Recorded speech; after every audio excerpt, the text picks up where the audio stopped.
O livro dessa semana é um livro que ele me deu ódio e tristeza, e ódio e agonia, e ódio, e meu Deus, que livro foda, e eu já falei ódio?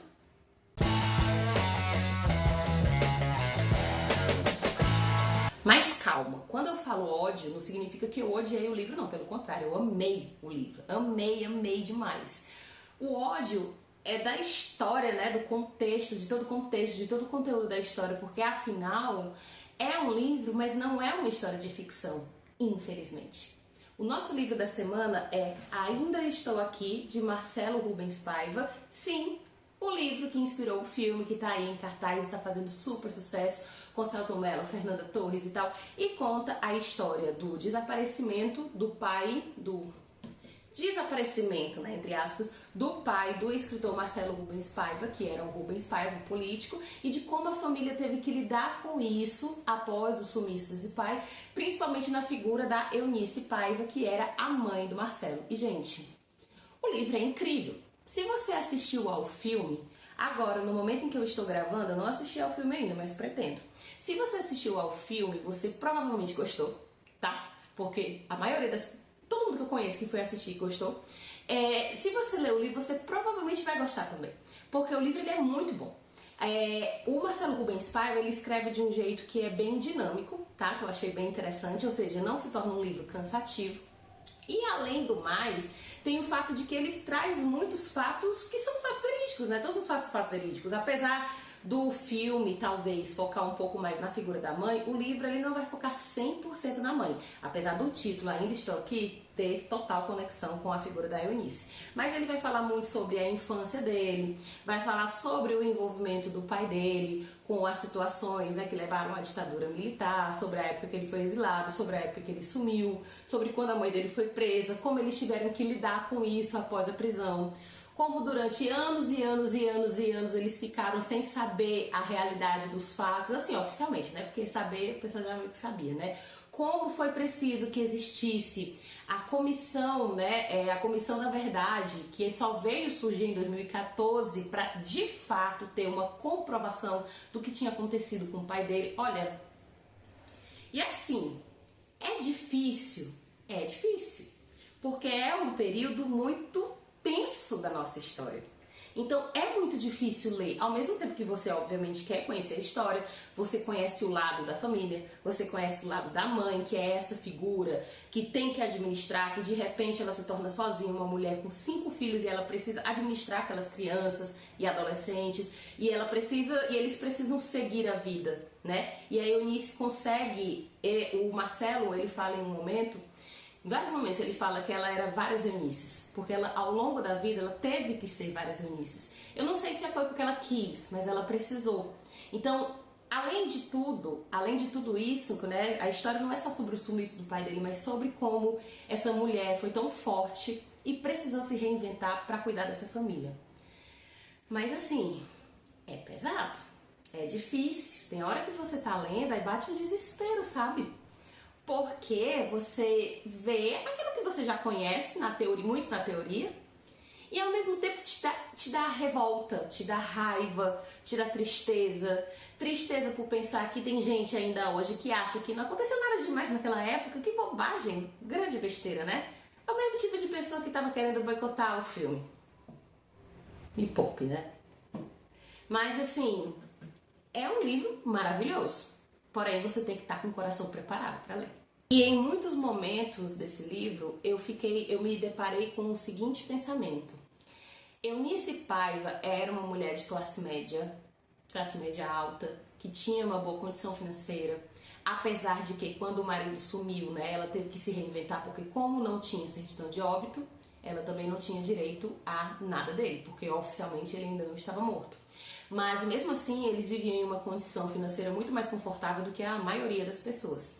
E eu fico pensando nas outras pessoas que se envolveram, porque, tipo, a história dele foi uma história, a história do pai dele, da mãe dele, foi uma história muito chocante, porque era uma pessoa muito conhecida, porque a mãe dele sempre esteve lá à frente, tomando a frente das coisas, mas e todas as outras pessoas no Brasil que sumiram, que desapareceram?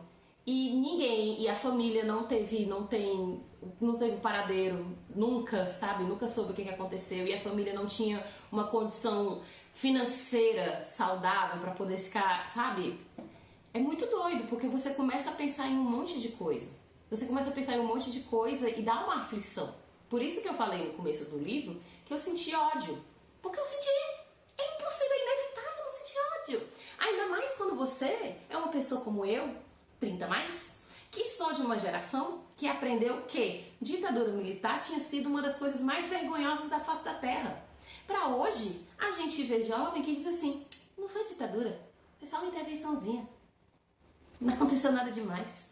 É muito bizarro, sabe? É muito bizarro você perceber essa mudança. O livro é de 2015, tá? Então, tipo, as coisas pioraram muito. Estamos em 2024 e as coisas pioraram bastante, tá? E é desesperador. É desesperador. Se você não concorda com isso, talvez esse vídeo não seja pra você, mas sinto muito. Eu fiquei completamente desesperada, porque a atual sociedade atual brasileira, principalmente a jovem, extremamente conservadora e que gosta de renegar e de fingir que essas coisas assim, sabe, não aconteceram, ela me assusta muito. Eu tento me acostumar, mas é difícil se acostumar com uma coisa bizarra dessas. Então, antes da gente ir pro nosso momento de spoilers, só avisando aqui a vocês que Bafulê Literário sai o vídeo lá no Instagram e no TikTok toda terça e no domingo sai aqui no canal, tá? Sai primeiro aqui e depois lá, aqui com spoilers, no Instagram e no TikTok sem spoilers. Curte, comenta, compartilha, se inscreve no canal, que a gente ainda é um canal novo, mas tem muito conteúdo bom por aqui, tá? Divulga a gente. E vamos agora para a parte dos spoilers, né? Ainda falando sobre a questão da minha revolta, né? Que eu comentei antes. É muito louco você não ficar revoltado quando você vê que no final do livro, né? Que a Comissão da Verdade, que foi aquela onde realmente, enfim, houve os depoimentos que realmente comprovaram o que aconteceu com o pai do Marcelo, assim como com várias outras pessoas, foi uma coisa que só aconteceu em 2014, ou seja, o homem sumiu em 71, mas a Comissão da Verdade só aconteceu em 2014 e só aconteceu por conta da presidente da época, que era Dilma Rousseff. E é desesperador a gente imaginar que, primeiro, todas essas pessoas que foram responsáveis por essas torturas, por esses sumiços, por essas situações imundas, nojentas, asquerosas que aconteceram durante a ditadura militar, nenhuma delas foi punida.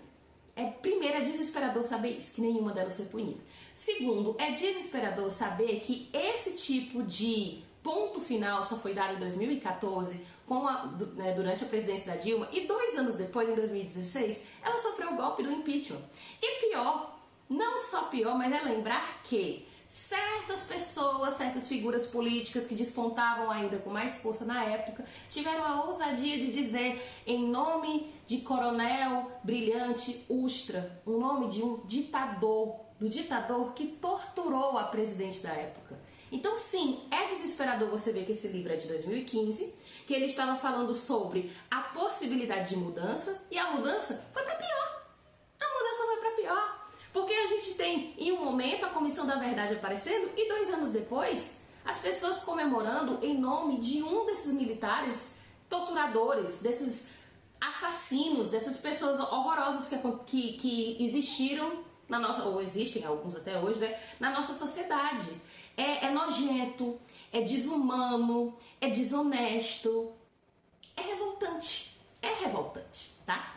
Outro ponto também que me deixou muito triste, que eu inclusive chorei muito nessa parte, é quando tem um momento que tem uma carta do Rubens Paiva para os filhos dele, né? Quando ele vai pro exílio a primeira vez em 64, e ele faz uma carta, e ele na carta ele explica mais ou menos por que ele tá preso, né? Com uma linguagem assim bem lúdica. E ele tá tão esperançoso, porque ele diz assim, gente, mas não se preocupa, vai ficar tudo bem. Os militares, eles não vão se sobressair, a gente vai conseguir, a gente vai dar a volta por cima, sabe, uma mensagem positiva. E eu comecei a chorar, primeiro porque eu sabia que anos depois ele ia deixar de ver os filhos dele, não ia ver os filhos dele nunca mais, né? Segundo, porque eu sabia que sim, houve uma época de melhoras, mas depois, ó, foi só ladeira abaixo. foi só ladeira abaixo. E é desesperador, mais uma vez, a gente comentando aqui sobre uma carta que foi escrita em 1964, que tinha tanto teor de esperança, e nós estamos em 2024, e a esperança já se foi. Então eu chorei, mas eu chorei de tristeza e de raiva, de agonia, sabe? Proporciona muitos sentimentos assim bem conflitantes, assim, bem complicados. A verdade é essa. Outro ponto que também a gente precisa ressaltar é o fato de que a Eunice, né, a mãe do Marcelo, ela com o tempo ela vai começar a ter Alzheimer, né? Então eu particularmente, eu me sinto muito mal quando eu vejo qualquer temática sobre Alzheimer.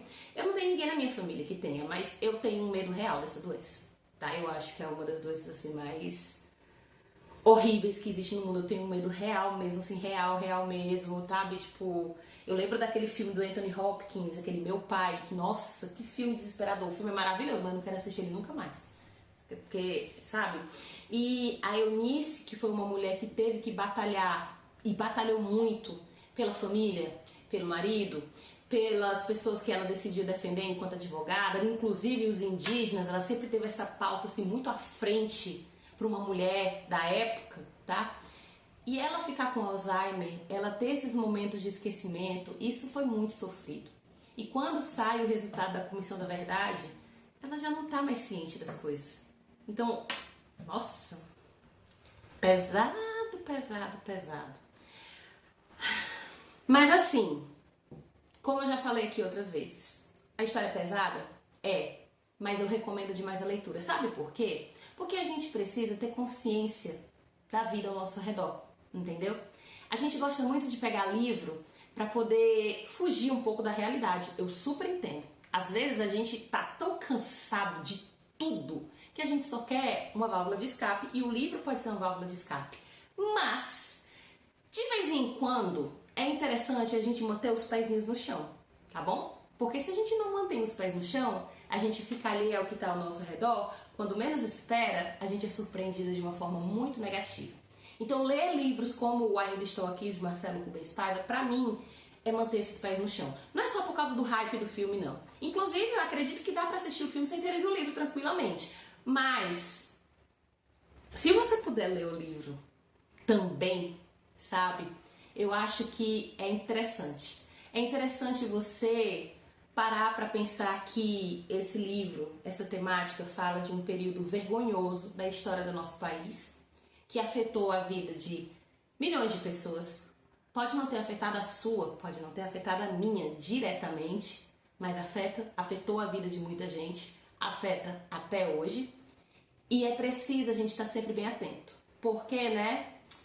Eu não quero ver o futuro repetir o passado. Ele já tá querendo, né?